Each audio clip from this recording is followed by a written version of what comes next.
Mga kaibigan, sa araw na ito, inyong maririnig ang kasaysayan ng isang babaeng labis na pinahalagahan ang kanyang amain. Siya ay si Joy.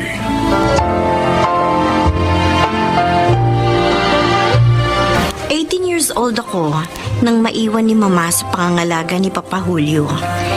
Ang totoo, stepfather ko lang siya. Ngunit, naging napakabuti niya para sa akin.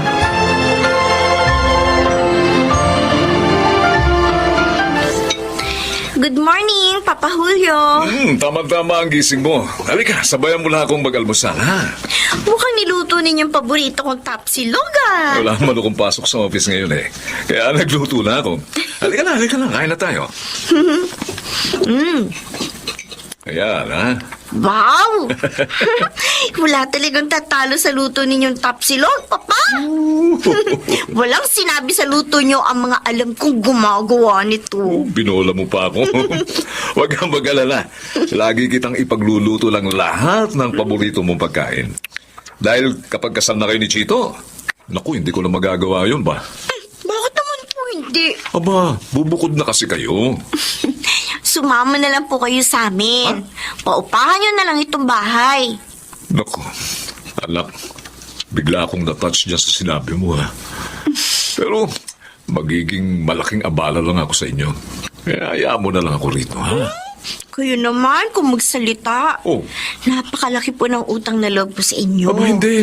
Kaya kahit kailan, hindi po kayo makakaabala sa akin.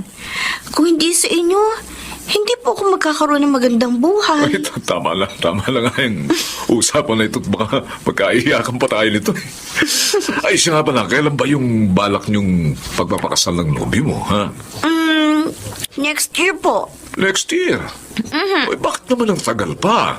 Gusto po kasi namin mapaganda ang mabuti yung kasal namin. Ay, naku, papuntahin mo nga rito yung boyfriend mo. Oh. Para mapag-usapan na ang lahat.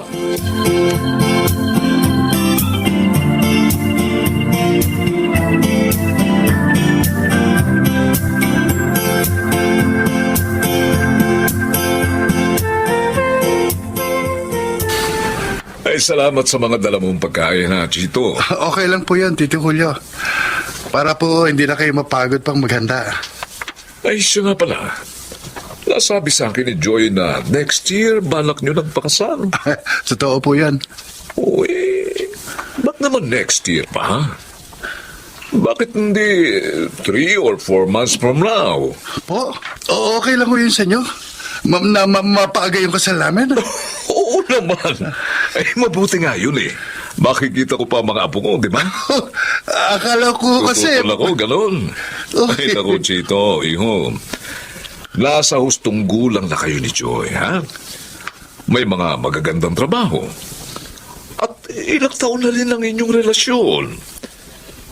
So, wala nang dahilan pa para tumutol ako. Isa pa, gusto ko lang mailagay na sa ayos si Joy. Narito po yung in-order ninyong dessert natin. Alok! Oo nga pala, may in-order nga pala akong dessert. Ako, saan ko pala ilagay yung pitaka ko? Opa, bakit po? Hindi ko makita yung wallet ko, eh. Nasa ref pa. Doon yung inilapag kanina. Ano ba naman, ah? Doon ko nga pala nailagay kanina. Naku, maiwan ko muna kahit baka mag-yelo yun, ha? Dali. Sige po. Medyo makakalimutin na rin si Tito Julio, no? Parang si Daddy. Si Tito Rex naman 70 na eh. Si Papa Julio 60 pa lang. Ay, ano nga pala yung napag-usapan ninyo?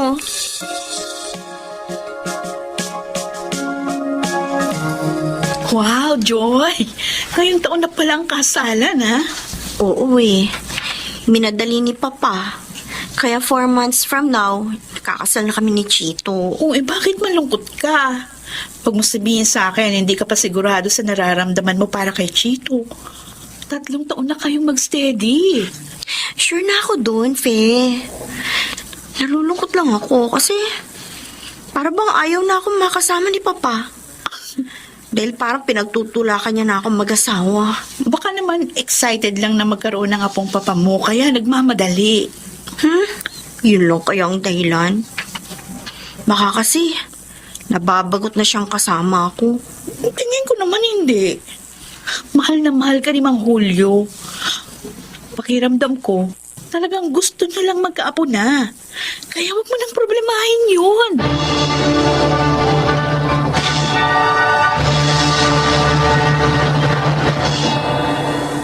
Anak, hindi ka ba papasok sa office ngayon? Yes, Dad. Oh, bakit? Masama ba pakiramdam mo? No, Dad. Marami kaming aasikasuhin ni Joy ngayon for our wedding. Akala ko yung masama ang pakiramdam mo. Mahirap din pala itong mabilisan ng kasal, Daddy. Kasi dapat mabilis din ang paghahandang gagawin. Ibang klase si Balaeng Julio eh. Gustong-gusto na magkaroon ng apo. Kaya minamadali na kayong pakasal. Paano nga pala pagkasal na kayo? Saan kayo titira?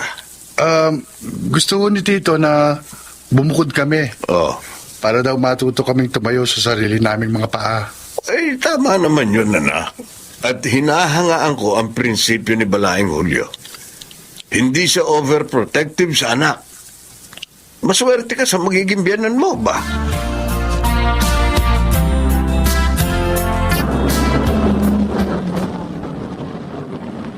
O Joy, nandito na tayo sa bahay niyo.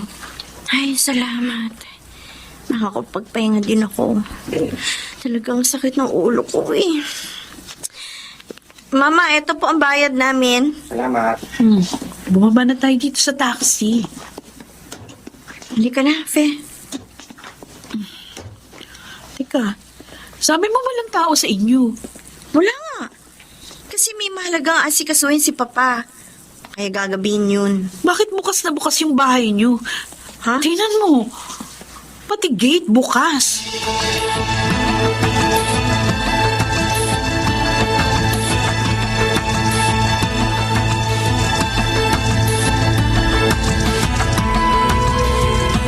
Naku po, naiiwan ko palang bukas ang bahay. Lumayan. Opo, Papa. Ay, naku. Salamat na lang at hindi tayo napagnakawan. Nagmadali na kasi kung kanina. Hindi ko napansin na hindi ko pala naisara itong bahay. Ano ba naman? Pa, Oh, kung kumuha kaya ulit tayo ng katulong, Ha? para may tumitingin dito sa bahay pag wala tayo. sa bagay tama ka. Oo nga. Mabuti pa nga. Nung may makasama ako kapag kinasal ka na.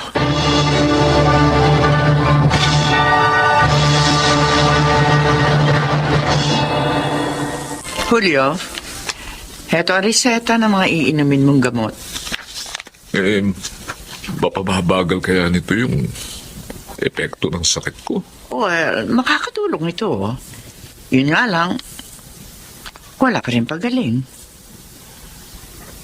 Kaya nga, minadali ko ang kasal ni na Joy at Chito. Dahil ayokong maabala pa si Joy sa pag-aalaga sa akin kapag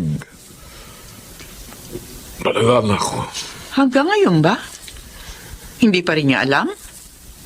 Sinisikap kong itago sa kanya. Ay, pero bakit? Anak na ang turing mo sa kanya, di ba? At sa iyo siya lumaki. Tama ka. Kaya nga, ayoko lang pahirapan pa siya eh. Doktora Sylvia, gusto kong matupad ang pangako ko sa mama ni Joy. Na ilalagay ko siya sa ayos. Pero hindi mo maaring itago sa kanya ng habang buhay ang kalagayan mo. Pues, sasabihin ko rin naman. Pero, tsaka na lang.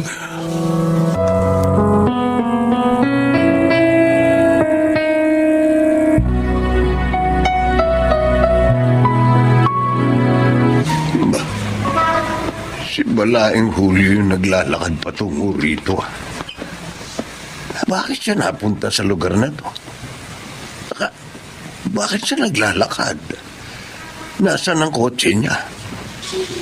Ay, teka, matawag ko nga. Balae! Oy, Balaeng Julio! Malaing Rex! O, ikaw pala. Ay, saan ang punta mo? Ay, uuwi na. Uuwi na ako. Oo. Ay, hindi naman dito ang daan patungo sa inyo. Malayo ito sa inyo. Tsaka, bakit ka naglalakad? Nasaan ang kotse mo? Kotse? Balay eh. Teka, bakit balay? Nakahanap ba ang sasakyan mo? Na, balay, di ko alam. Ha? Di ko alam kung kotse. Nasaan? Oh.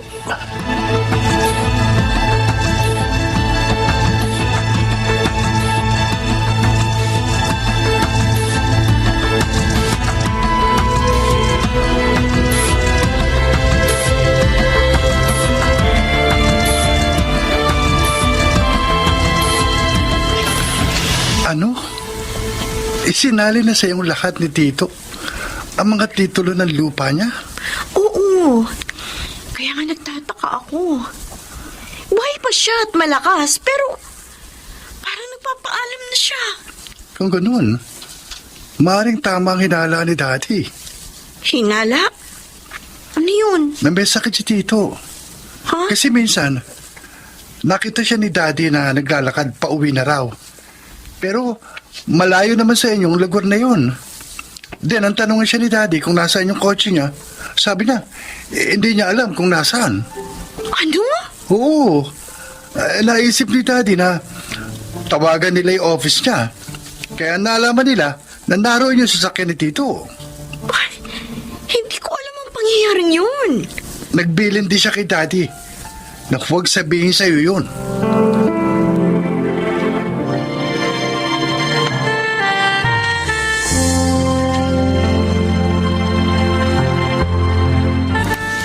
Julio, pinapunta ako rito ni Joy. Oh, bakit? Magpapatingin ba siya sa'yo? Ha? Kayo po ang patitingnan ko kay Tita Sylvia, Papa. Ano? Ako eh. Ako. Joy, anak, wala akong sakit. Hindi na po karaniwan ang nangyayari sa inyo. Maging ang kotse ninyo, naiiwan nyo na nang hindi nyo alam. Madalas nyo na rin makalimutan ng maraming bagay. Julio, sabihin mo na kasi sa kanya nang hindi na siya naguguluhan pa. Kung ganun, talaga nga pala may sakit kayo, Papa? Ano po sakit nyo? Ano, Papa? Anak,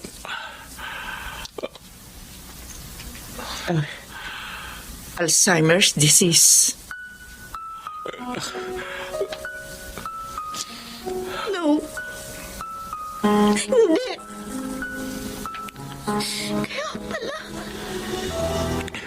Kaya pala ang dami ninyo nakakalimutan.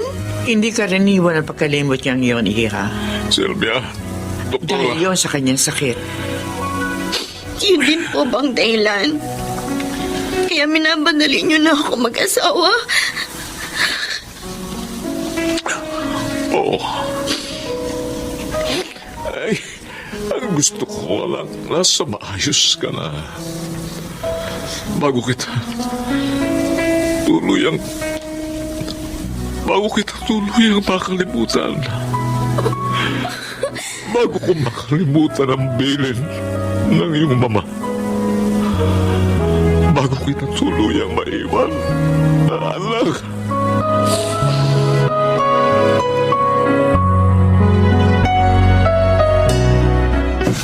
Kawawa naman pala si Tito.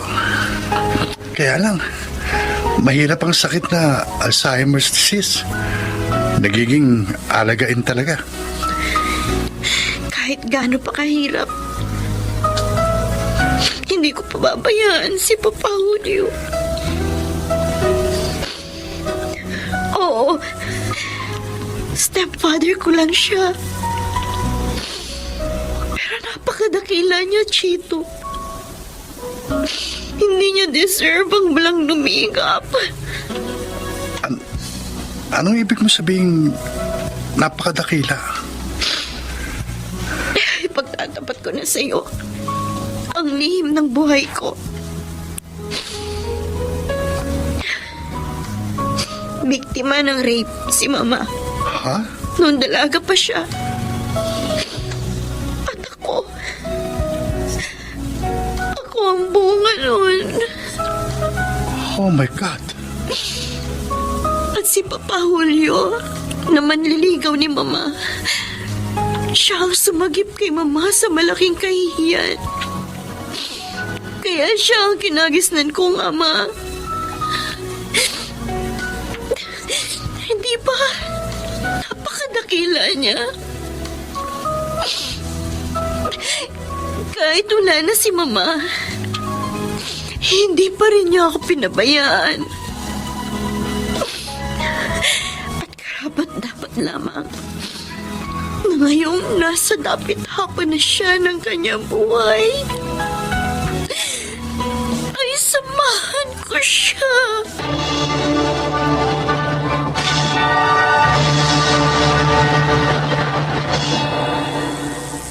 Kaming dalawa ni Chito ang nag-aalaga ngayon kay Papa Julio.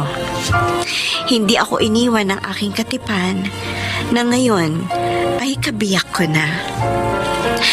Ako po si Joy at ito ang aking buhay.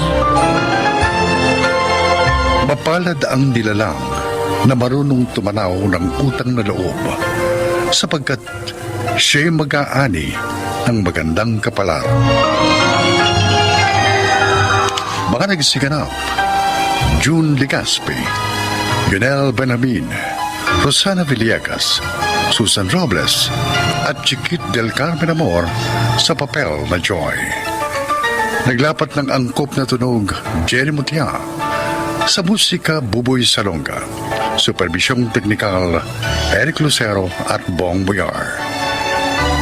Creative Consultant Phil Cruz. Production Assistant Anching Cruz. Sumulat ng ating kasaysayan Selma Corporal Alcantara.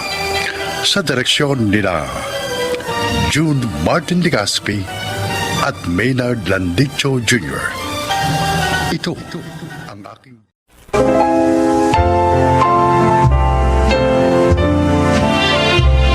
Magandang araw po sa iyo mga kaibigan.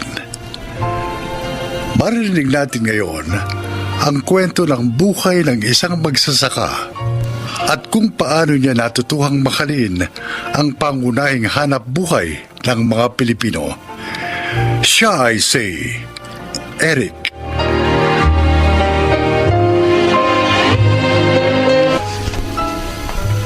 Lumaki ako sa pamilya ng mga magsasaka.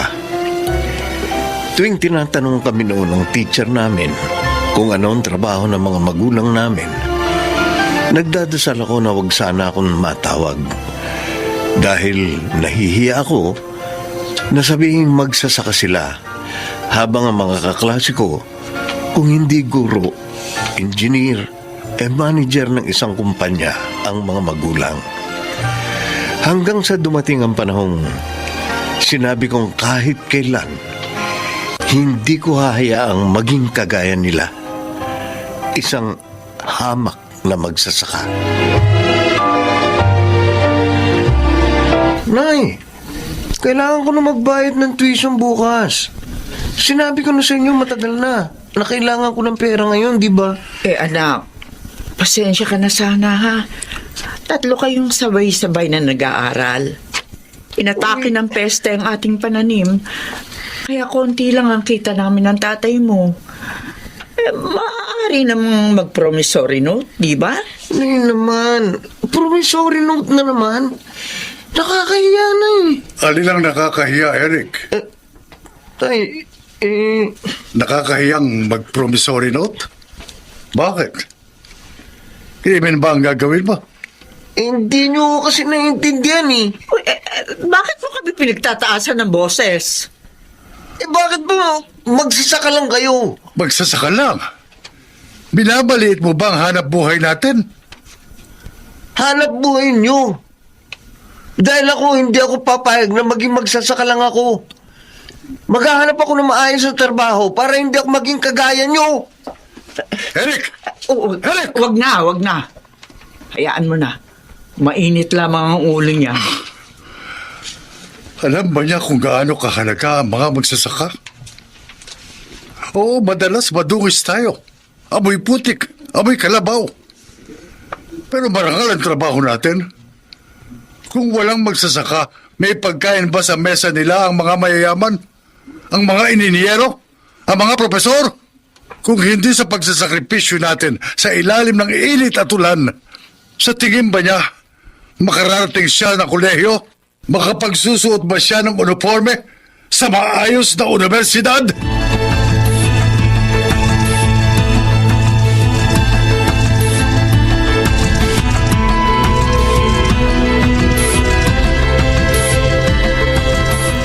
Eric, sigurado ka na ba sa desisyon mo na sa Maynila magtrabaho?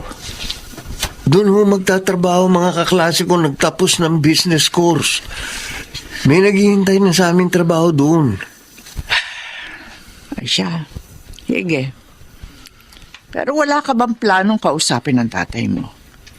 Mula nung first year college ka, hanggang sa nakapagtapos ka, hindi na kayo nag-iimikan. Ayos lang, Nay. Mas mabuti na sigurong ganito. Hayaan nyo, kapag may naipon ako, ibabalik ko naman sa inyo lahat ng sakripisyo nyo para mapagtapos ako eh. Hindi naman yun ang iniisip ko, anak.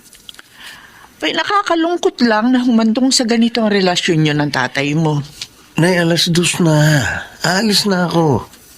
2:30, usapan namin ng mga kaibigan ko. Oh, hala, sige. Pero mag-iingat ka, ha? Tumawag ka na lamang sa amin. Pag dumating ka na doon, ha? Oo, Nay. Alis na ako.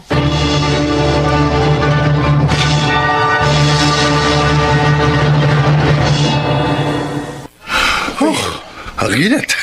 Oo nga, ang taas ng sikat kagad ng araw. Alas 10 pa lang. Oh, eto. Ayan. Uminom muna kayo ng tubig. Salamat po, Aling Piling, ho. Sabi ko naman kasi sa inyo na kapag ganito 10:00 na, sumilong ka na muna kasi masyado nang mataas ang sikat ng araw. Abay, ilang araw na mataas ang BP mo. Uy, kasi tinapos namin ito yung pag-aararo. Oo nga po. Habang hindi pa ho tag-ulan. Kasi mapupuno na ng tubig yung palayan. Isa pa, kailangan magdoble kahit tayo. Graduating ngayon ang bunso natin. Kita kaya naman natin, di ba? Si Mia tumutulong naman kahit pa paano. Mababa lang naman kasi ang sweldo niya dyan sa munisipyo eh. Siya nga pala si Eric. Hindi man lamang ba tumatawag sa inyo? Ay, hindi. Kumusta na kaya siya? Mahirap ang buhay sa Maynila. Mas mahirap pa rito sa probinsya. Dito kapag may lupa kang sinasaka, mabubuhay ka. Pero doon sa Maynila, kung wala kang trabaho, wala kang isusubo sa bibig mo. Eh, baka naman mabuti ang kalagayan niya. Ilang buwan na siya doon. May problema yon. Pa-check. Tatawag siya rito.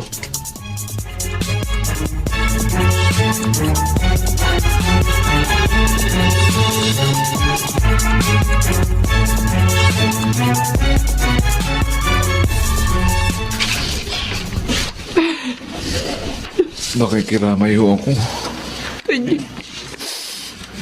Salamat. Ang saya-saya pa niyo kahapon. At mag-graduate na raw po ang bunso ninyo. Dinala ko siya sa ospital para magpa-check up. Dahil nga masakit daw yung dibdib niya. Eh, hindi ko naman alam na babalik siyang nasa kabahong na. Kaya nga, Bigla na lamang siya inatake sa puso. ay nako. Nay, Sino yun? Si Eric, si Eric. Oh, Diyos ko. Eric! Nay, Eric, ikaw nga! Anak! Nay. Ano nangyari kay tatay? Wala na ang tatay mo. Wala na ang tatay mo, Eric. Iniwan niya na tayo.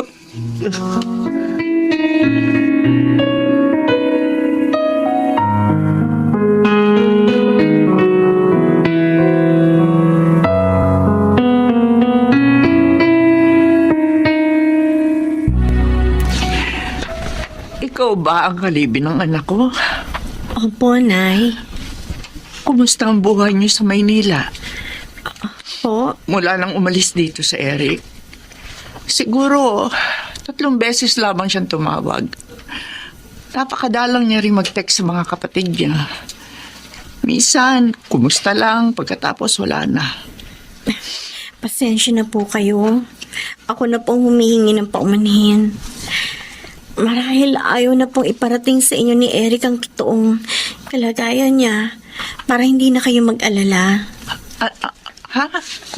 Bakit? Anong nangyari?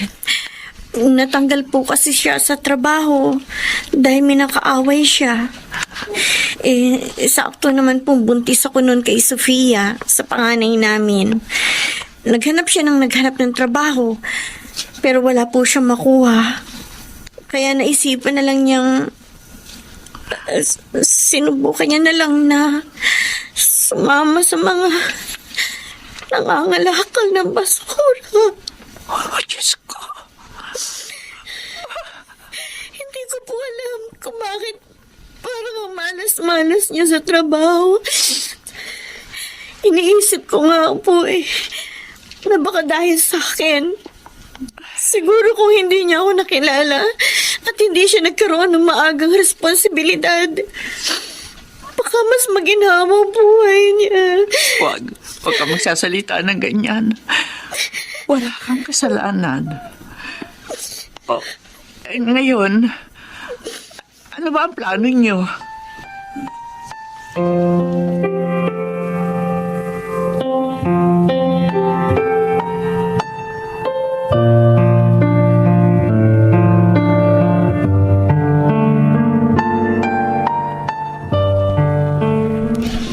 Sigurado ba kayo sa desisyon niyong bumalik sa Maynila? Oo, Nay. Maayos naman ang trabaho ko doon. Kaya kong buhayin ang mag-ina ko.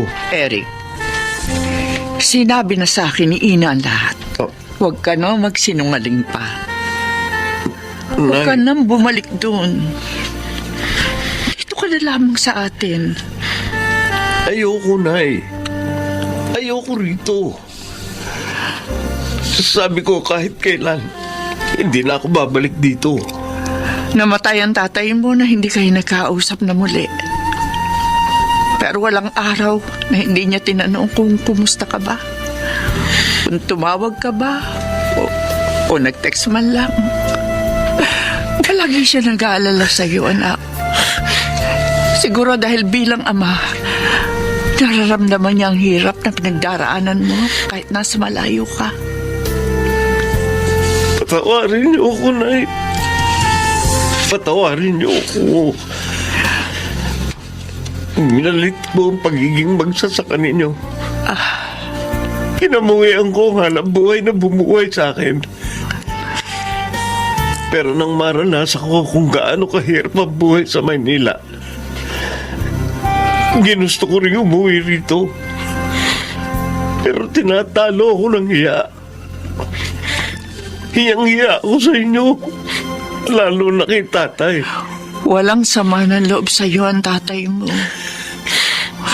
Oo, nung una hindi ka niya maintindihan. Pero nung tumagal, naunawaan niya mahirap nga naman ang hanap buhay na ganito. At nararapat lamang na mangarap kayo ng matayog. Pero ngayon, total wala na ang tatay mo. Kung nais mo manatili rito, di ikaw na magsasaka ng naiwan niya lupain. Iyon naman ay kung papayag ka.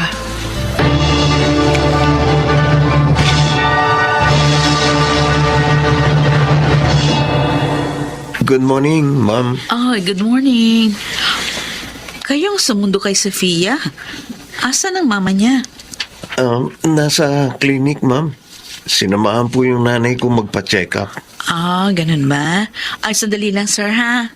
Nasa CR lang si Sofia. Sige ho. Pasok muna kayo. Nako, wag na, Ma'am. Mabaho ako eh. Galing ako sa palayan. Tingnan nyo, maputik pa nga ang paa ko eh. Oo nga po, naikwento kanina ni Sofia sa akin. Ang alin po? Kasi po, tinanong ko sila kung ano ang trabaho ng kanilang mga magulang. Ganun po ba? Siya pa nga ang unang nagtaas ng kamay. Talaga ho? Oo. Sabi niya, Ma'am, my father is a farmer. He always brings home vegetables and fruits for me. Sinabi niyo ho yun? Yes, sir. Oo. Naku, proud na proud sa inyong anak. Eh, sino ba naman ang hindi magiging proud sa isang marangal na hanap buhay?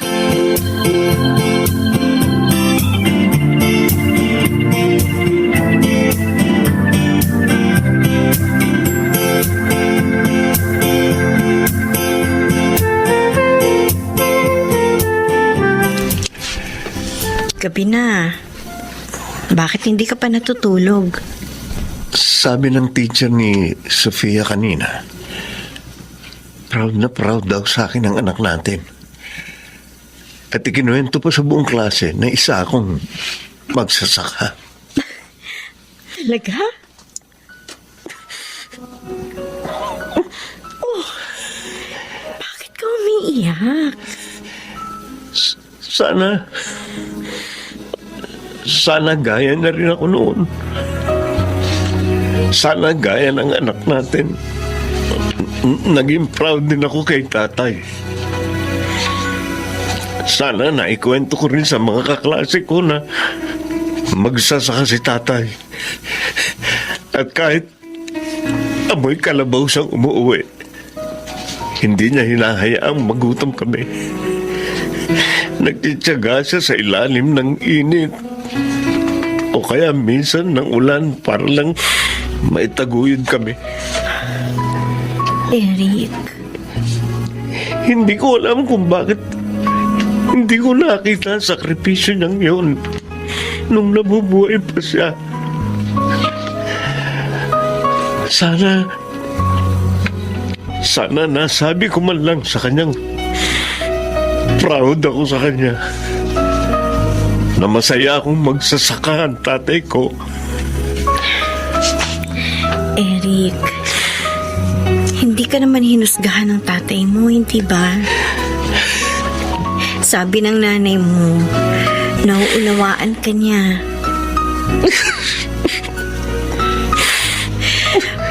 Mahal ka ng tatay mo.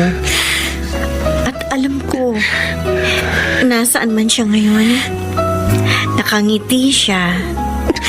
Dahil sa wakas, nauunawaan mo na ang lahat. Ngayon, alam mo nang walang masama sa pagiging isang magsasaka.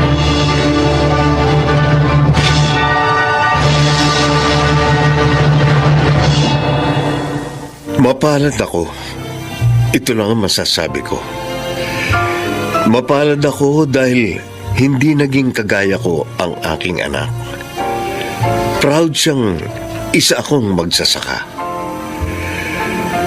Bagamat hindi na niya ito maririnig, pero nais kong sabihin sa kanya na mapalad akong isang magsasaka ang aking ama. Ako po si Eric at ito ang aking buhay. Walang mas mababa o mas mataas na hanap buhay sa mundo. Lahat ng hanap buhay na marangal at ginagawa natin para sa ikabubuti ng nakararami ay pantay-pantay. Makaragsiganap, Susan Robles, Chiquit del Carmen Amor, June Martin Legaspi, Rosana Villegas at Lionel Benamin sa papel na Eric. Naglapat ng angkop na tunog, Jerry Mutia, sa musika ni Buboy Salonga. Supervisyong teknikal, Eric Lucero at Bong Muyar. Creative Consultant, Phil Cruz. Production Assistant, Anching Cruz. Ito'y mula sa panulat ni Rita Labanon. Sa direksyon, Salvador M. Royales. Ito ang aking buhay.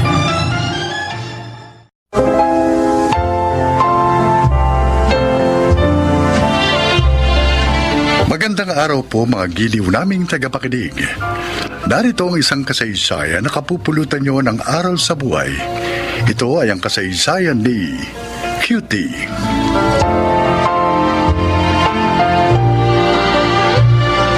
bata pa lang ako, pangarap ko nang maging isang radio DJ o radio announcer. Natatandaan ko noon na palagi kong ginagaya yung mga paborito kong DJs at announcers. Kaya nang mag-college ako, mass communication yung pinili kong course.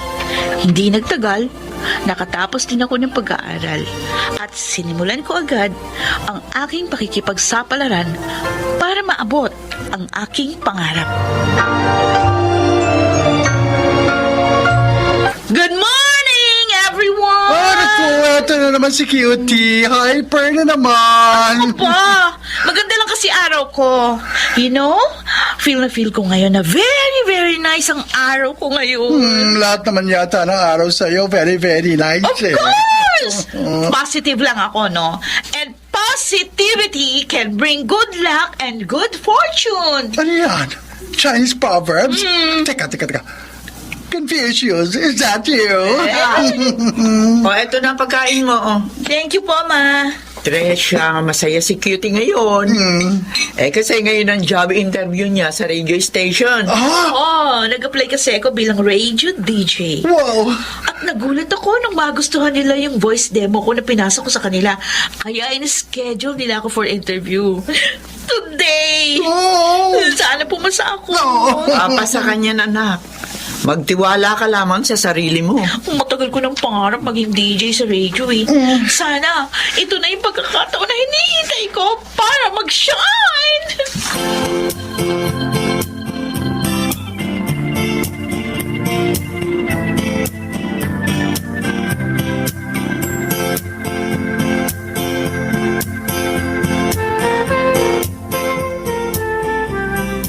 After assessing your application for Radio DJ, we want to let you know that we have chosen to move forward with a different candidate for the position. Ako? Ibig sabihin, hindi po ako tanggap? Actually, we are impressed by your skills and accomplishments, and we think you could be a good fit for other future openings. And we'll reach out again if we find a good match. Okay, Okay. sige po. Maraming salamat na lang po ulit.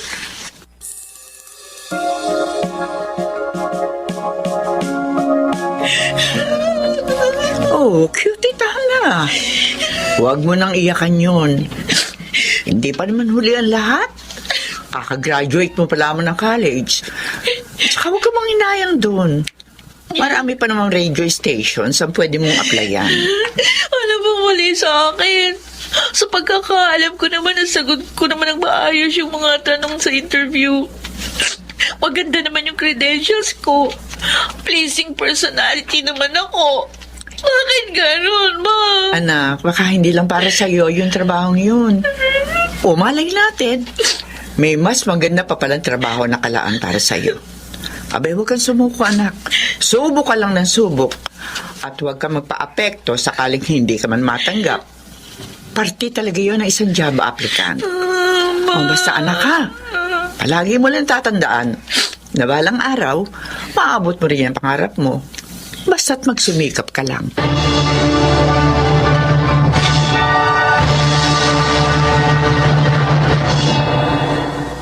Tresha, o Cutie, eto merienda niyo, kumain muna kayo. Thank you, Ma. Ano ba yung ginagawa mo? Nag-a-apply ka ba para maging radio DJ ulit? Nag-a-apply po ako, Ma. Pero ibang trabaho. Wala kasing radio DJ na available dun sa station na bala kong pasukan. Kung gano'n din, sana ano namang work mo? Oh, ito, Tresha. Meron ako nakitang job vacancy na associate producer. Nung tingnan ko yung requirements, pasok naman ako. Sige, tuloy mo lang yan. Bali yan ang magiging stepping stone mo para maging radio DJ ng station nila. Basta magpasa ka lang na magpasa ng resume mo. Huwag kang tumigil hanggat hindi ka nila napapansin. Sana mapansin nila ako. Kung ako sa'yo, Insan, bakit hindi ka na lang mag-walk-in para siguradong maibibigay mo ng personal ang resume mo? Oh, tama si Trisha. Malay mo, Cutie. Maging stand out ka sa iba. Kasi makikita nila agad na personality mo. Ganun po ba yun? Oo, huwag kang galala. Sagot ko ang pamasahe mo, papunta roon at pabalik dito. Okay, sige nga. Pupunta ako doon. para personal na mag-apply. Basta cutie, magtiwala ka lang sa sarili mo. Huwag kang uuwi nang hindi ka nila nakahire.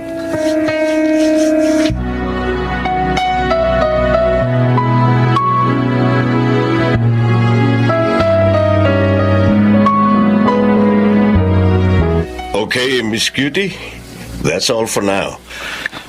And I want to say congratulations for you qualified to be one of our on-the-job trainees sa company namin. Really, sir? Yes. Oh, thank you. As in, super thank you po. By the way, are you aware that we only accommodate job applications through internet? Oh, We barely accommodate walk-in applicants like you. But there are some exceptions, especially interesting applicants like you. thank you, sir.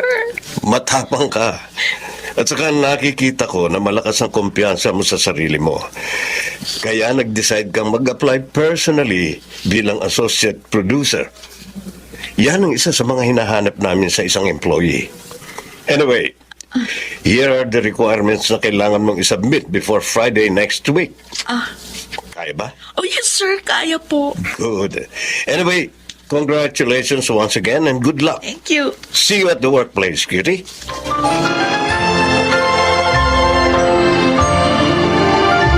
O anak, kumusta naman ang trabaho mo bilang associate producer? Parang kailan lang. Magdadalawang buwan ka na doon. Okay naman po. Mababait naman po ang mga supervisors and co-employees ko. Challenging yung work ko pero kaya ko naman. Bakit para malungkot ka? Eh kasi pangarap ko pa rin talaga na maging radio DJ or announcer. Sa totoo lang, naiingit ako dun sa mga DJ ng station namin. Parang ang saya-saya nila, lalo na pag nag-a-adlib sila. Gusto ko talagang marinig yung boses ko sa radyo. Pero tingin ko naman very rewarding ang trabaho mo ngayon. Pagtiyagaan mo na lamang yun, anak. Ay, Os, ano ba may maluluto message sa mo? messenger ko. Tama.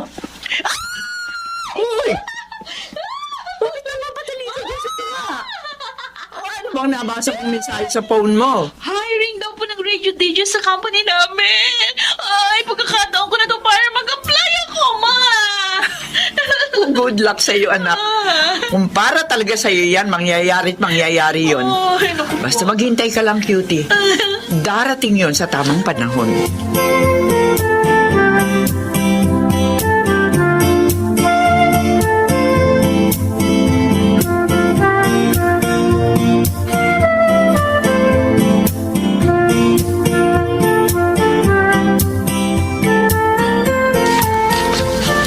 After evaluating your credentials, your exams, interviews, and training, we're pleased to inform you that you passed all our hiring process.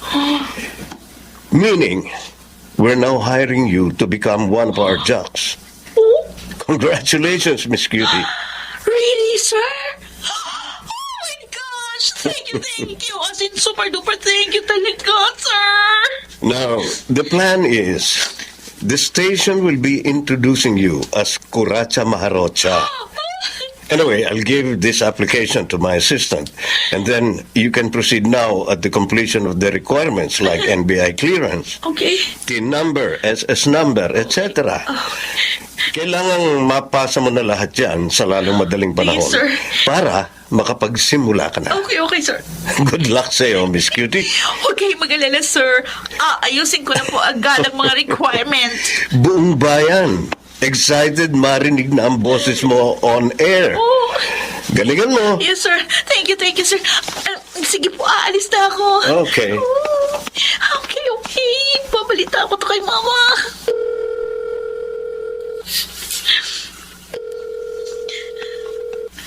Hello? Oh, bakit? Ano balita? Tanggap na ako! Nagulat naman ako sa'yo, anak. Hindi na ako atakihin sa puso. Ano nga uli yung sabi mo? Tanggap na ako! DJ na po ako! Talaga? Naku, anak, binabati kita. Masaya ako para sa'yo. Thank you po! Ay, natuwa pa din ang matagal ko ng pangarap!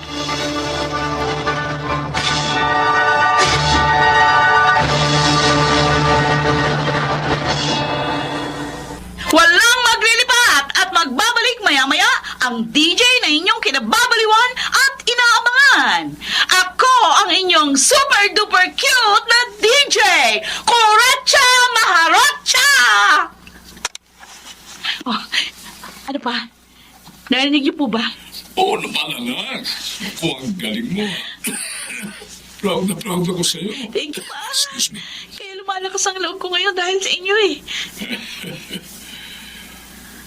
Ay, nga pala. Hindi ba ako nakaka-istorbo sa'yo, anak? Nag-video call tayo habang on duty ka sa trabaho. Okay lang po yun. Pumapayag naman po yung producer namin. Salamat. Ay, mabalik tayo. Kumusta naman yung pagiging DJ mo? Masaya ka ba, anak? Oo, masaya ako. Kasi naabot ko na rin ang pangarap ko. Ako, salamat. Masaya ako para sa'yo, anak. Pa, Ay, nga pala, may ipagtatapat ako sa'yo, anak. Uuwi na ako ng Pilipinas. talaga? Oo. Pero bakit kayo uwi agad? Hindi pa tapos yung kontrata nyo, di ba? Ako anak, na-diagnose ako na mayroon akong prostate cancer. Nalaman agad dito ng employer ko na nag-decision siyang pauwi na lang ako. Oo, anak. Huwag kang umiyak. Isipin mo na lamang na magkakasama na tayong dalawa. Pati ang mama mo. Huwag kang mag-alala. Alam kong gagaling ako sa sakit ko. Hindi ako pumabayaan ng Diyos, anak. Okay, sige po pa. Hihintayin ko kayo ha. Palagi ko kayo ipagdadasal na sana'y gumaling kayo sa inyong sakit.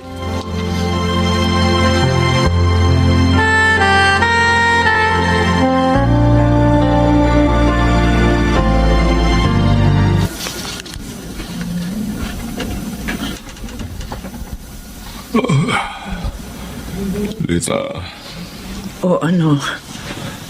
Musta na ang pakiramdam mo? ito, nahihirapan ba rin akong kumilos hanggang ngayon eh. Teka, umuwi na ba si Cutie? Tita! Nandito na po si Cutie! Ma! Ay, Pa! anak! Buti naman, umuwi ka na. May dala akong pagkain para sa inyo. Bumili na rin po ako ng mga gamot nyo. Ay, naku, salamat, anak. Kumusta nalagay nyo pa? Hindi pa rin okay ang papa mo. Marami pa rin siyang iniindang sakit sa katawan. Hirap na siya, anak. Tita, huwag mong pag-alalahin masyado ang anak mo. Cutie, anak, pasensya ka na, ha? Wala pupunta lamang sa gamot ng papa mo yung sinasahod mo sa pagiging DJ. Alam kong pagod na pagod ka ng dumilihensya ng pera. Wala kaso po sa akin yun. Basta ang importante gumaling si Papa. Pero napansin ko, Ma, hindi kasi sapat yung sinasahod ko sa pagiging DJ. Kaya kailangan ko maghanap ng ibang trabaho na mas malaki yung sahod. Uy, anong plano mo, anak? Magre-resign ka ba sa trabaho mo? Na opo, Naku, ang totoo niyan, nagpaplano po akong mga ibang bansa. Meron ako nakitang trabaho na swak sa akin. Susubukin ko po mag-apply. Malay natin, matanggap ako. sigurado ka ba, anak? Opo. Naku, sayang. Pangarap mo pa namang maging DJ talaga, tapos ngayong nakamit mo na ang pagiging DJ, magre-resign ka naman. Okay lang po yun sa akin. Naku, Natupad ko na rin naman ang pangarap ko kahit nasa maikling panahon lang. Basta ang mahalaga sa akin, kayo ni Mama. Pa, gagawin ko po ito para makabawi ako sa mga sakripisyong binigay niyo sa akin noon. Para lang makapagtapos ako ng pag-aaral. Hindi ko po matutupad ang pangarap ko kung hindi dahil sa suporta at pagmamahal niyo sa akin. salamat, anak. Napakaswerte namin ng mama mo. At ibinigay ka sa amin ng Diyos.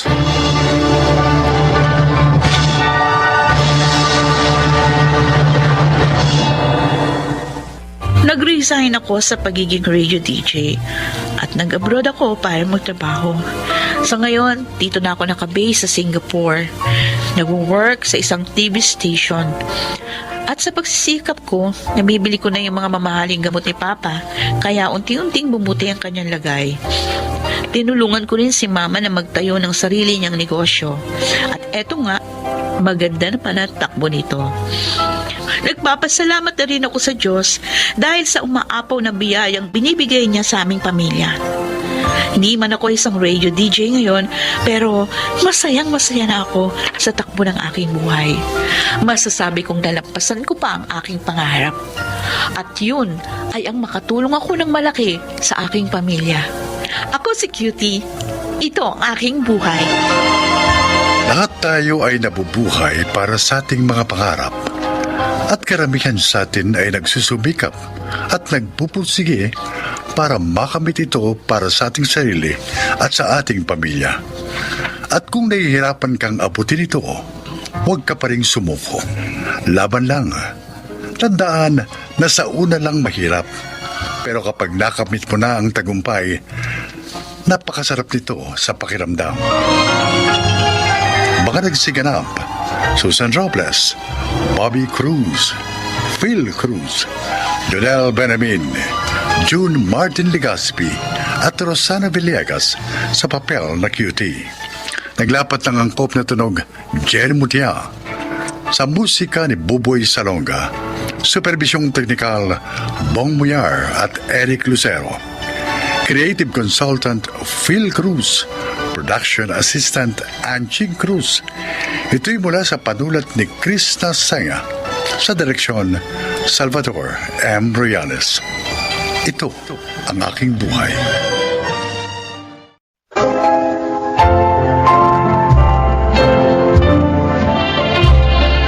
Mga kaibigan, marinig niyo ang kasaysayan ng isang ginang na kahit lumipas ang mahabang panahon ay hindi nalimutan ang kanyang pinakapangarap. Siya ay si Celeste.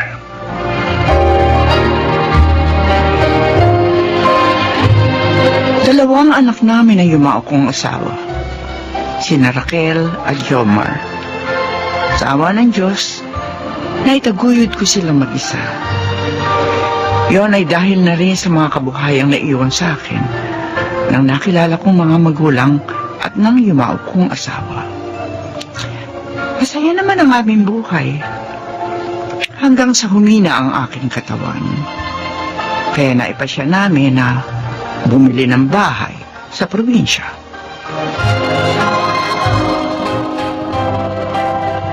Maganda tong bahay, di ba, Ma? Oo nga, Raquel. Tama kayo ni Jomar sa pasya yung bumili ng bahay sa lugar na ito.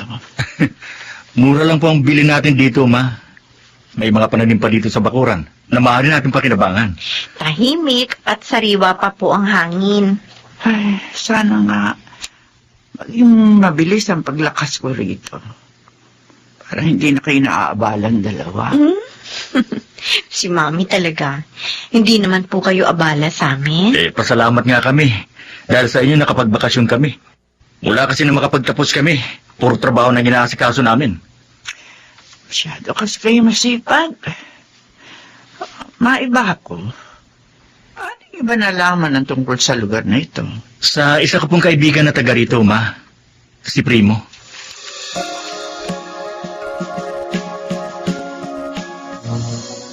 Lolo Julio, naibaba ko na pong lahat ng mga pinamili niyo. Salamat sa iyo, Primo. Wala akong ano man yan. Ang bukas po kung may bibili kayo sa palengke, i-text niyo na lang ako. Ako na lang ang bibili para sa inyo. Pagalingin niyo muna yung pasahan niyo dahil sa pagkakadulas niyo.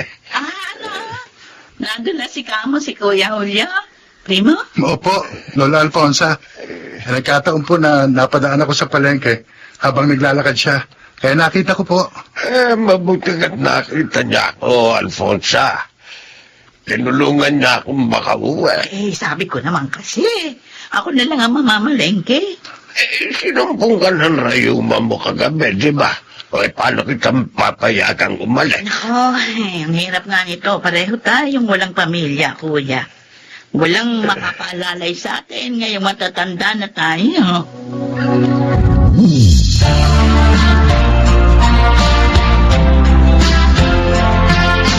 Jomar, tinawagan mo na ba yung kaibigan mo? Oo, Ate Raquel. Kagabi pa. Tinext mo nga rin bago ko tinawagan para hindi niya makalimutan. O bakit wala pa? Magandang mag-beach habang hindi pa masyadong mainit. Excited ka na masyado. Hintayin na lang natin. Parating na yun. Baka may inaasikaso lang kaya na late.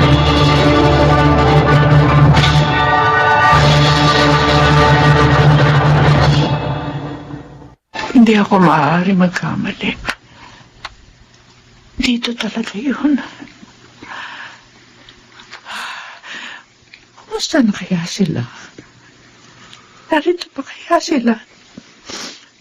Mami, Ah, bakit kayo umiiyak? Raquel, ikaw pala.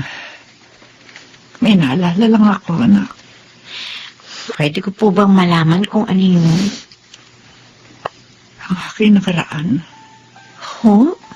Dito ako lumaki. Sa probinsyang ito.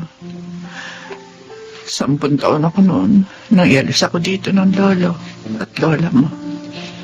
Bakit po kayo umalis dito? Makinig ka. Kukwento ko sa iyo lahat.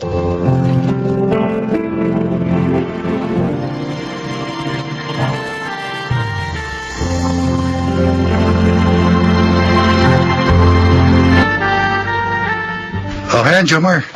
Marami na kayong buko. Naipitas ko na rin kayo ng mga papaya. Salamat, Primo. Pasensya ka na, Primo, ha? Inabala ka namin.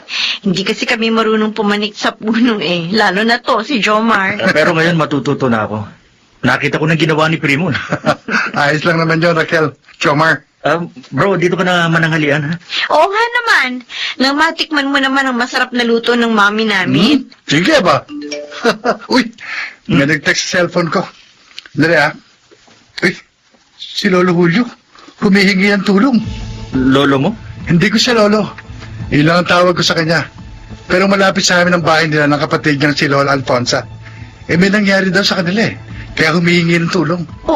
Pupuntahan mo ba sila? Oo, Raquel. Kawawa naman sila, parehong matanda ng magkapatid na yon. At wala silang pamilya. Sasamahan na kita. Baka makatulong din ako.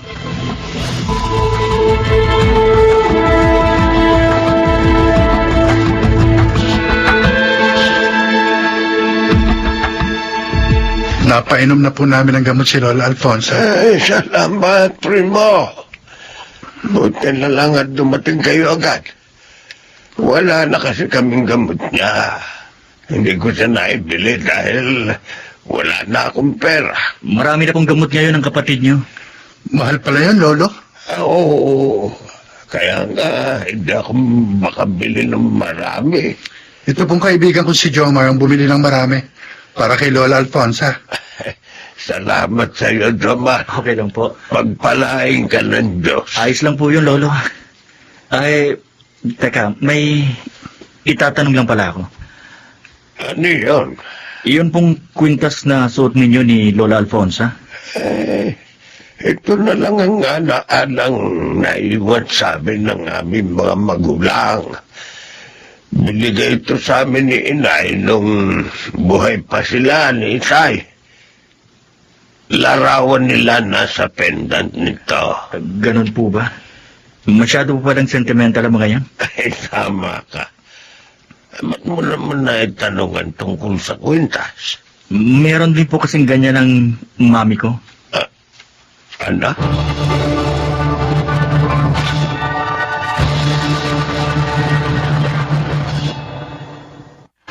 Totoo ba yung sinasabi mo, Jomar? Opo, mami. Kapareho talaga ng kwintas ninyo. Ang suot ni na Lolo Julio at Lola Alfonsa.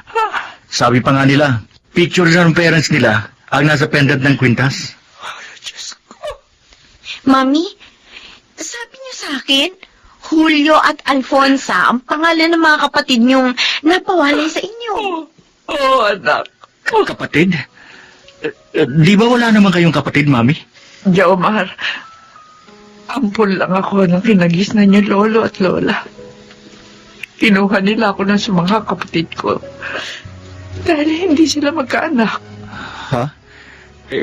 Kung ganun, posibleng kapatid niyo sina Lolo Julio. Sa mga information na sinabi mo, malamang na sila na nga ang mga kapatid ni Mami. Ang mga kapatid ko. Ang tagal kong pinangarap na muli sila makita. Mami, para makatiyak tayo, ipa-DNA test po natin sila.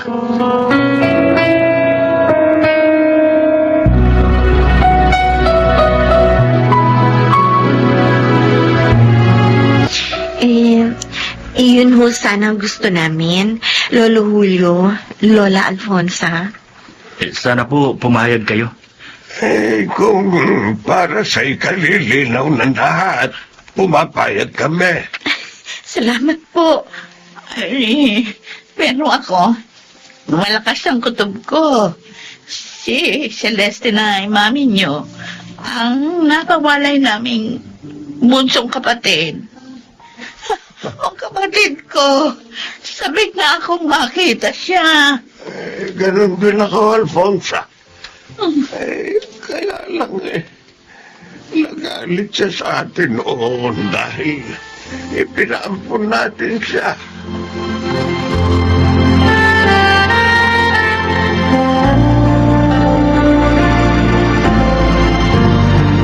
Mami, malalim na ang gabi.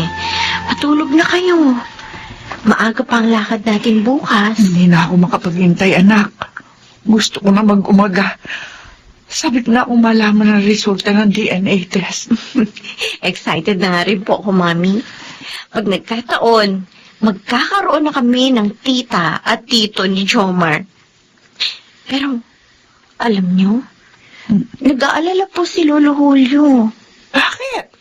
Nagalit daw ho kayo sa kanila. Lalo na sa kanya, noong ipaampun nila kayo.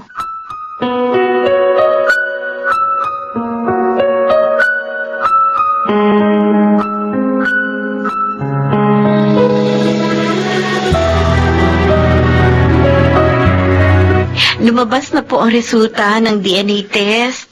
Kaya po narito kami. Ay, ka nga. Anong resulta? Oo nga, Raquel. Sabihin mo na. Mami, lumapit na po kayo dito. Para kayo na magsabi. Kasama mo, mami mo. Opo. Kuya Julio? Ay, Ate Alfonsa. tinawag niya tayo, kuya. Ibig sabihin, tama ako. Siya si Celeste, na kapatid natin. Ako nga, ate. Ako nga. Ang bunso niyo kapatid. Celeste, salamat. Muli ka namin nakita. At sana'y patawarin mo kami sa pagpapaampon sa iyo. Ginawa namin yon para huwag kang madamay sa hirap namin. Para magkaroon ka ng magandang kinabukasan. Wala kayong kasalanan sa akin, kuya. Ate, naunawaan ko na kayo sa inyong ginawa. Ngayon, kukunin ko na kayo. Opo, tito. Tita, sa amin na po kayo titira. Hindi na tayo magkakahiwa-hiwalay pa.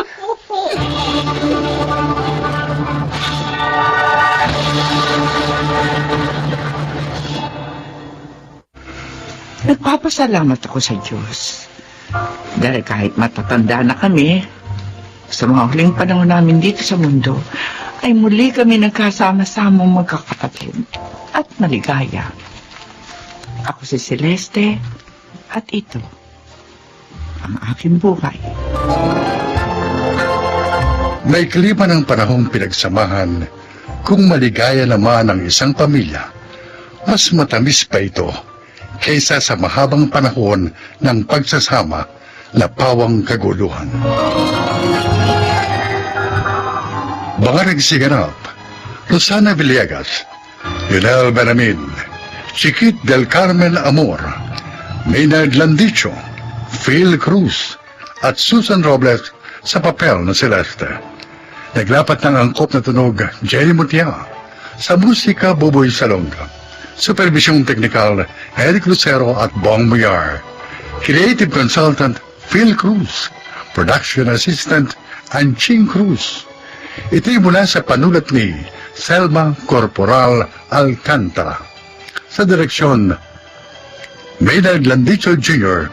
at June Martin Legaspi. Ito ang aking buhay.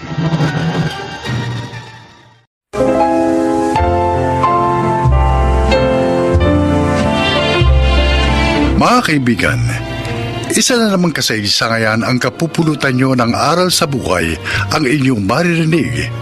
Ito ay ang kwento ni James.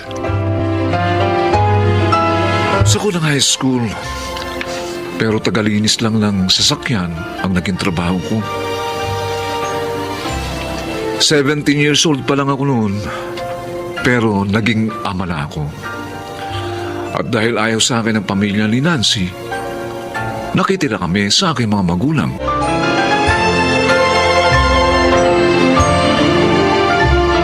James, mabuti dumating ka na. Kanina ka pa namin hinihintay eh. Oh, bakit? Kasi si Junior. Inaapoy ng lagnat ang anak niyo, James. Ano? Oh, bakit hindi nyo pinainom ng gamot sa lagnat? Ginawa ko na yun. Kaso ayaw pa rin mo wala ang lignat niya. Ay, naku. Palagay ko dapat nang madala sa doktor ang aking apo. Paano mo ba ito? Lawa akong pera.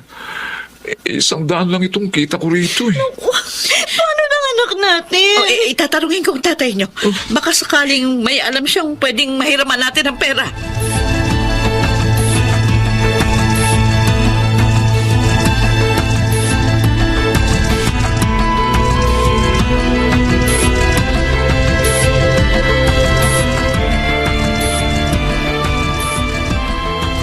Nagkasakit pala apo ko. Noong isang buwan yung bunso. Ngayon naman si Junior. Opo, Nay.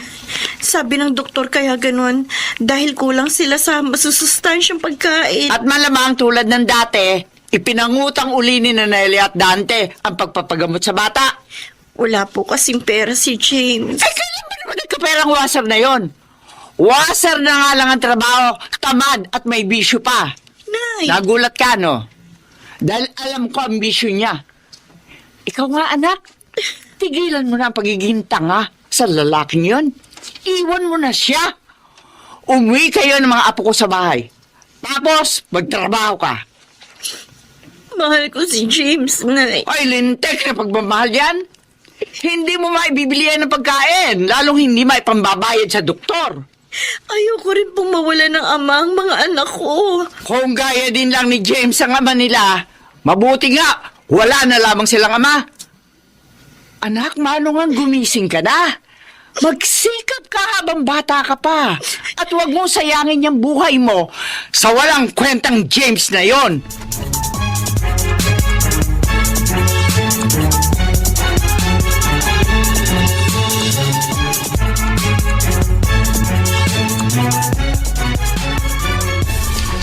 Ano?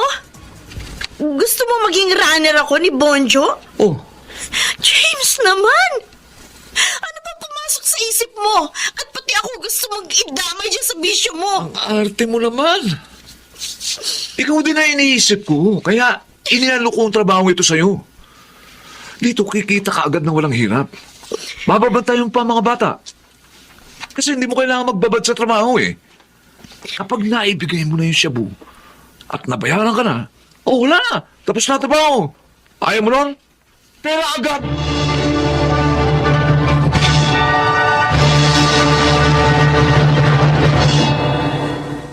Ano ba yung kinagagalit nyo? Buti nga kumikita na maayos si Nancy. Gago. Bakit niyo ko sinuntok? Dahil baluktot ang katuwiran mo. Hindi mo dapat biniyo ang asawa mo sa ganong masamang trabaho. Ikaw ang dapat magtrabaho. Magsikap para sa pamilya mo. Hindi yung paggawa-gawa lang ng bata at pagsyabu-syabu ang alam mo. Wala nga po ang mapasukang trabaho eh. Kasi nga, tamad ka. Anak. Nabidyo pa. Anak, magbago ka na. Iwan mo na ang bisyong yan. Habang hindi pa huli ang lahat. Puro kayo pintas! Alis na lang kami rito! Parang hindi nyo na kami mapakailaman! Bumalik ka rito. Oy, James! Hindi pa tayo tapos! Naku, ano bang dapat natin gawin para magbago ng batang yon? Ano?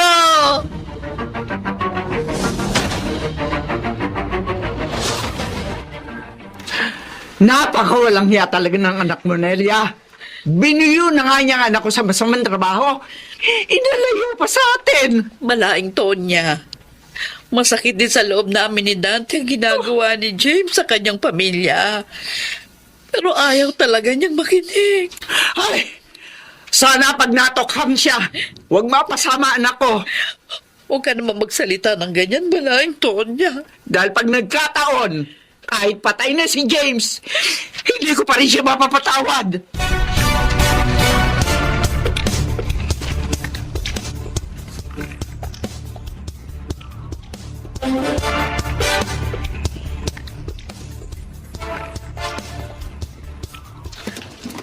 Ay, Diyos ko po.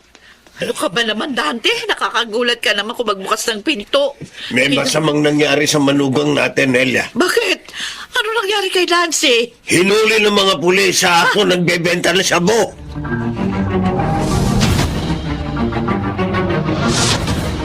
Kasalanan ko. Kasalanan ko, Nancy, kaya ka nakakulong dito ngayon. Patawarin mo ko. Patawad. Sabi ng mga nakausap ko, 3 taon daw ako makukulong. Oo. Gagawa ko ng paraan para makalaya ka rito. Nancy, hindi kita dapat ibinuyo sa ganong trabaho. Kasalanan po. Huwag mong pababayaan ang mga anak natin, James. Pakiusap. Sikapin mong mapalaki sila na maayos. Oo. Oo, Nancy. At hihintayin namin ang iyong paglaya.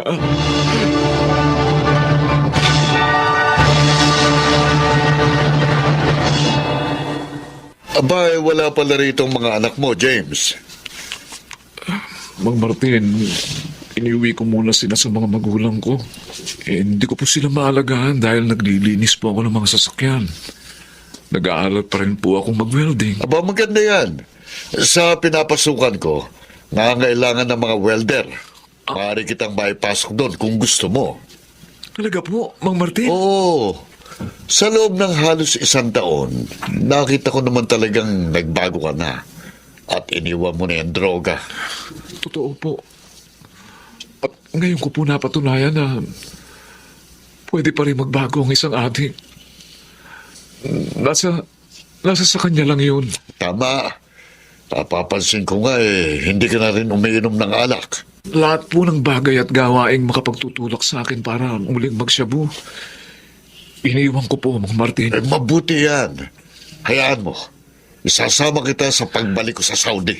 Look, maraming salamat po, Mang Martin. Oh. Napakalaking tulong sa amin ang gagawin po ninyo. Hindi ko po sasayangin ang tulong ninyo. Pangako po yan.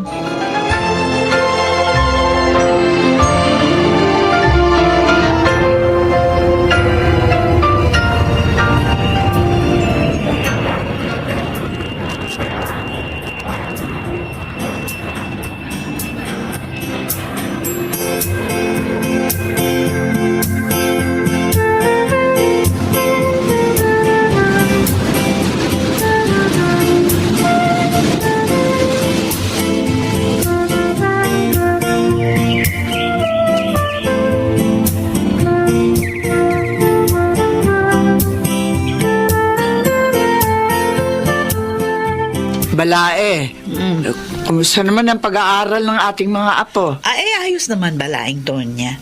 Matataas ang mga marka nila. Ah, kakatuwa naman.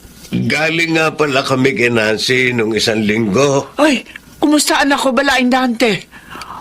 Tagal na akong hindi nakakadala sa kanya dahil nga, ayun, nakakapos kami. Malapit na siyang lumaya, Balae. Yun ang balita niya. Salamat naman. Madalas ko na rin siya makikita. Kahit naman madalas ko siyang pagalitan noon. Mahal ko naman ang anak kong yun. Oo naman, Balae. Alam namin yun. Hindi naman porke kinagagalitan ng anak hindi na siya mahal ng magulang.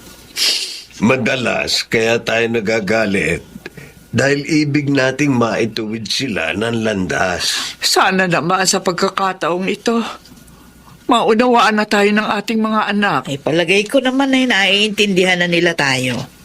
Kasi nagbago na rin si James namin. Ay, may package nga pala siya para sa atin. Sandali ha. At kukunin ko ang para sa iyo.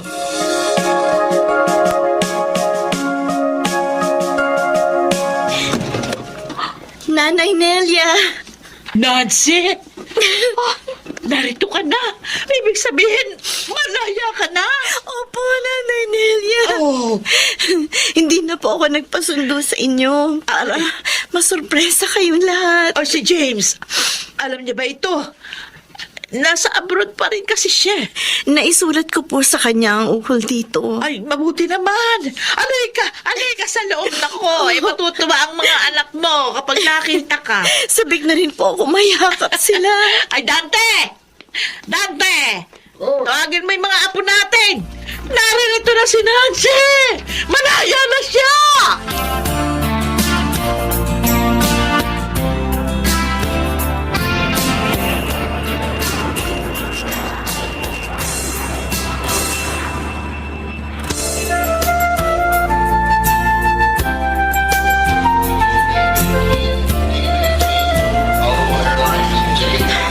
Nasaan na kaya si James? Bakit hindi ko siya makita? Nancy, narito ako. Si James! Ayun ang asawa ko! James! Nancy! James! Kita rin tayo ulit. Oo, pagtapos ng 4 na taon, ngayon magkakasama na ulit tayo. Hindi ako makapaniwala. Para ako nananaginip. Magbabago na ang lahat sa buhay natin, mahal ko. Papahuy ako sa mga pagkakasala ko sa iyo.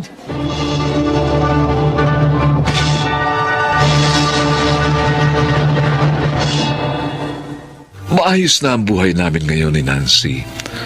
At sa awa ng Diyos, ay napag-aaral namin ang aming 2 anak. Patuloy pa rin ako sa pag-abroad para mapaghandaan naman ang pagka-college ng aming mga anak. Sana po, kinahapulutan niyo ng aral ang aking inilahad. Ako po si James. At ito ang aking buhay. Kung magiging malambot lamang ang puso ng bawat tao at paiiralin ng tama, mababawasan ang suliranin ng lipunan. Mga nagsiganap, Chiquit del Carmen Amor, Rosana Villegas, Jonel Benamin, Susan Robles, Phil Cruz at June Martin Legaspi sa papel na James. Naglapat ng angkop na tunog Jerry Mutia, sa musika Buboy Salonga, superbisyong teknikal Eric Lucero at Bong Muyar, creative consultant Phil Cruz, production assistant Anching Cruz. Ito'y mula sa panulat ni Selma Corporal Alcantara, sa direksyon Salvador M. Reales. Ito ang aking buhay.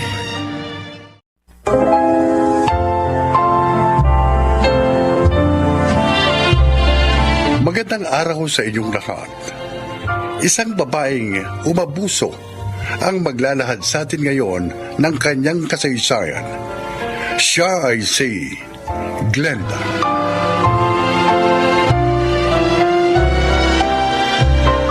May kaya sa buhay sina Chito. At dahil masipag naman kaming dalawa, lalong guminhawa ang buhay namin nang ikasal kami. Nakakahiyamang sabihin, pero dahil doon, kaya nagbago kami. Masarap naman itong almusal, Glenda. Ba't nakasimangot ka? Si Neneng kasi, nakita ko, may isa na namang kapitbahay na binigyan ng tanim nating kamyas. Ha? Na naman? Oo. Teka, dati ba niyang ginagawa yun? Oo nga. Ba't di mo siya binawalan? Hindi niya dapat gawin yun. Lalo na't wala tayong permiso. Sinabihan ko na siya. Kaso nga, may binigyan na naman siya kanina. Ha? Ang katwiran niya, kaunti lang naman daw ang hiningi ng kalugar natin. Pangsigang lang daw. Bakit na? Dapat magtanim sila ng may magamit sila. Hindi yung namimirwisyo sila ng iba. Yun din nga nasa isip ko. Alam mo, gusto ko nang paalasin si Neneng eh. Dahil matigas ang ulo. Palayas mo na. Madali naman makahanap ng kapalit niya. Kaya natin magbayad. Baka pag ako pang nakapagpalaya sa kanya, naku, baka masaktan ko pa yun eh.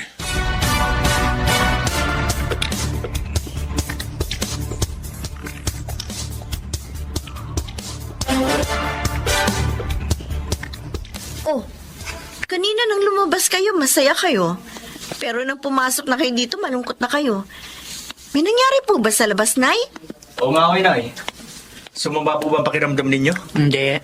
Hindi, Rogelio, Regina. Nakita ko kasi si Neneng. Naawa ko sa kanya. Bakit ho? Ano po bang nangyari sa kanya? Pinalaya siya ng mag-asawang Glenda at Chito. Nagalit daw sa kanya yung mag-asawa dahil sa pagbibigay niya ng konting kamya sa isa nating kalugar. Dalawang yun talaga, oh. Sobra. Yumaman lang parang hindi na marunong makipagkapwa. Oo nga. Yung isa nga nating kapitbahay, inis sa kanila. Kung makapagsalita raw kasi, kala mo kung sino. Masyadong mataas ang tono. Kalahati nga lang ng sweldo ni Neneng ang ibinigay ng mag-asawa. Ay, ano ho? Eh bakit ganun? Eh yung kalahati raw, bayad ni Neneng sa mga pananim nilang ipinamigay niya.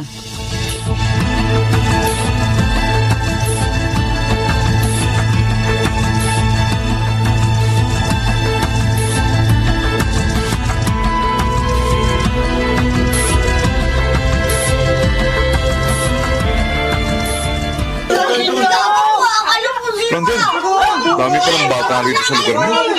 Oo, Chito. Masaya nga ang dalawang anak namin eh. Ha? Masaya sila? Dito? Nakakainis sa lugar na ito. Kasi ang kukulit na mga bata, oh, ayan oh. Eh, yung ang isa, nasigawan ko pa kanina eh. O, bakit naman? Ayaw kasi lumayo sa kotse ko. Baka mamaya kasi masagasaan pa sila. O kaya magasgasan nitong kotse ko, di ba? Oo. Eh, hindi naman mababayaan ng mga magulang nila. Ikaw talaga, Chito. Masyado kang high blood eh. Kulit eh. Lagi kang mapapaaway niyan. Huminahon ka lang.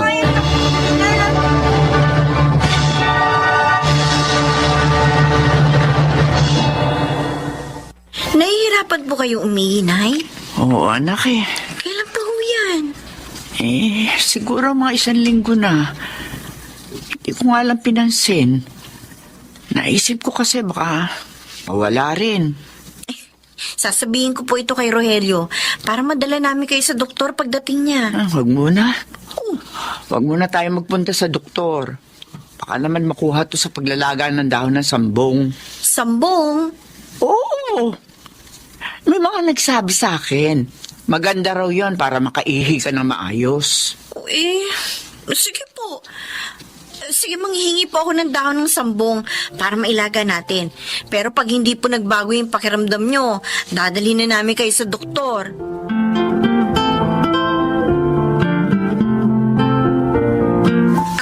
Manghihingi ka ng mga dahon ng tanim naming sambong. Oo, sana, Glenda. Konti lang naman para sa abyanan ko kay Nanay Anita.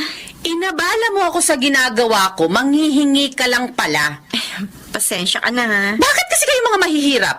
Ang hilig nyo manghingi ng pananim ng iba. Dapat magtanim kayo sa lugar nyo para hindi kayo makaperwisyo. Ang sakit mo naman magsalita. Uy, bakit? Ilang piraso lang naman ang hinihingi ko, ah. Nakikiusap pa ako. Ang dami mo nang sinabi. Oy, kung ayaw mo masaktan, huwag kang manghingi. Umalis ka na nga dito, perwisyo. Oo, aalis ako. Hindi mo naman kailangan ako itaboy. Damot mo. Yumaman lang, hindi na marunong makipagkapwa.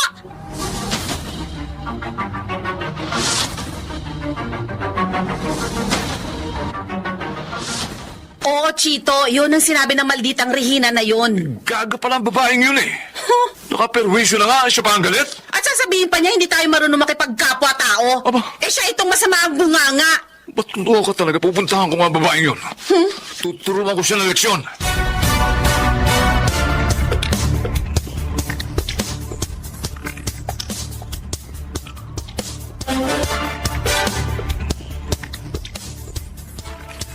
Bakit ka ba nagagalit?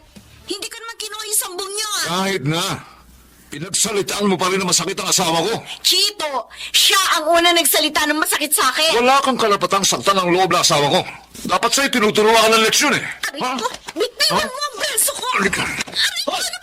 Oh, bitingan mo si Regina, Chito! Huwag ka makialam dito, ha? Hindi mo binibigyan ng leksyon ang asawa mo. Kaya ako magtuturo sa kanya. Sabi ng bitiwan mo siya!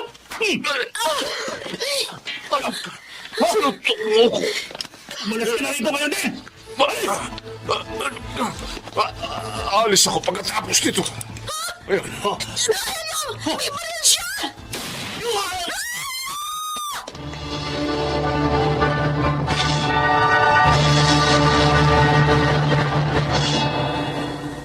Ano nangyari, Chito? Bakit ganyan ang itsura mo? Napatay ko si Rogelio, Glenda. Ano? Bakit mo ginawa yun? Nagkialam kasi siya sa away namin ni Regina. Nagalit na ako kaya binalit ko siya. Kaso napuruhan ko. Hindi ka dapat makulong, Chito. Ayoko makulong ka. Ayaw talaga makulong, Glenda. Magtago ka. Tama, magtago ka habang inaayos ko ang lahat.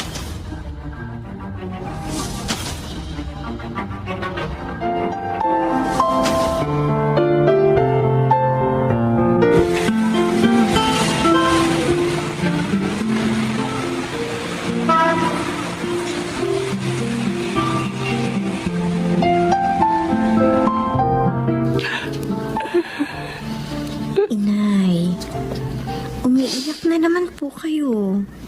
Naalala ko lamang si Rogelio, Regina. 3 taon nang patay ang anak ko. Pero hanggang ngayon, hindi pa rin nahuhuli ng mga pulis ang walang yan si Chito. Hindi pa rin nagkakaroon ng katarungan ng kanyang sinapit. Nalulungkot din po ako dahil doon, Inay. Pero hindi po ako pinanghihinaan ng loob. Patuloy po akong umaasa sa malaking magagawa ng Diyos. Madadakip din po si Chito. Huwag po tayong huminto sa pagdalangin.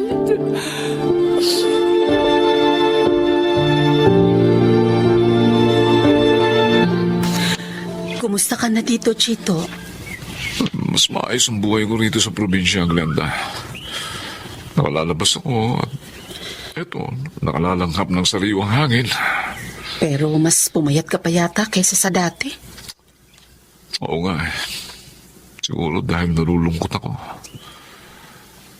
O ano, kumusta naman ang mga anak natin? Ayun, miss na miss ka na nila. Miss na miss ko na rin kayong lahat. Glenda, kung maibabalik ko nga lang ang panahon, hindi ko nagagawin ang ginawa ko kay Rogelio. Chito. Kaya lang, wala na. Nagawa ko na ang lahat. At si Regina, hanggang ngayon, ayaw pa rin nila ng areglo. Mr. Chito Rosales. Bakit ho? Mga polis kami. At dinarakip ka namin sa salang pagpatay. Kay Rogelio Makabayan.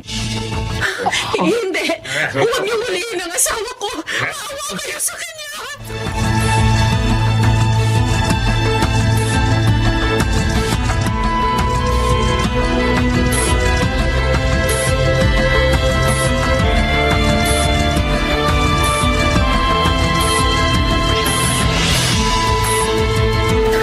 Nagmamakaawa ako sa inyo, Regina. Aling Anita, huwag niyong ipakulong ang asawa ko. Maawa Ang kayo. tagal naming hinintay nang mabigyan ng katarungan ng pagkamatay ng aking anak. At ngayong narito na ang katarungan yun. Gusto mo pa rin pigilin? Ayaw ko pong mawalan ng ama ang mga anak ko, Aling Anita. Kailangan namin si Chito. Kailangan din namin si Rogelio. Pero dahil sa kayabangan at pagiging matapobre ninyo, namatay siya. Wala kayong awa. Regina. Pinagtaguan pa ng asawa mo ang kanyang kasalanan. Salamat na lang. hindi natutulog ang Diyos. Kaya ngayon, pagdurusahan na ng asawa mo ang kanyang kasalanan.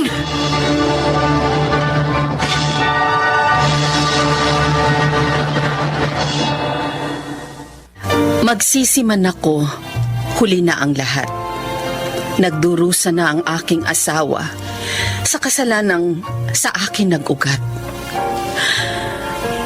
Bago ho ako magpaalam sa inyo, gusto ko lang manawagan sa mga ginang na nakikinig. Sana'y maging mahinahon kayo sa pagpapayo sa inyong kabiyak at huwag niyo siyang ibuyo sa kapahamakan. Ako po si Glenda at ito ang aking buhay. Mahalaga na ang tao ay maging mahinahon at huwag pumatol sa walang kabuluhang away upang hindi masira ang kanyang buhay. Mga nagsiganap, June Martin Legaspi, Chiquit del Carmen Amor, Maynard Landicho, Susan Robles, Phil Cruz at Jenaline de la Cruz sa papel na Glenda. Naglapat ng angkop na tunog Jerry Mutia, sa musika Buboy Salonga, supervisyong teknikal Eric Lucero at Bong Muyar, creative consultant Phil Cruz, production assistant Anching Cruz. Ito'y mula sa panulat ni Selma Corporal Alcantara, sa direksyon Salvador M. Royales. Ito ang aking buhay.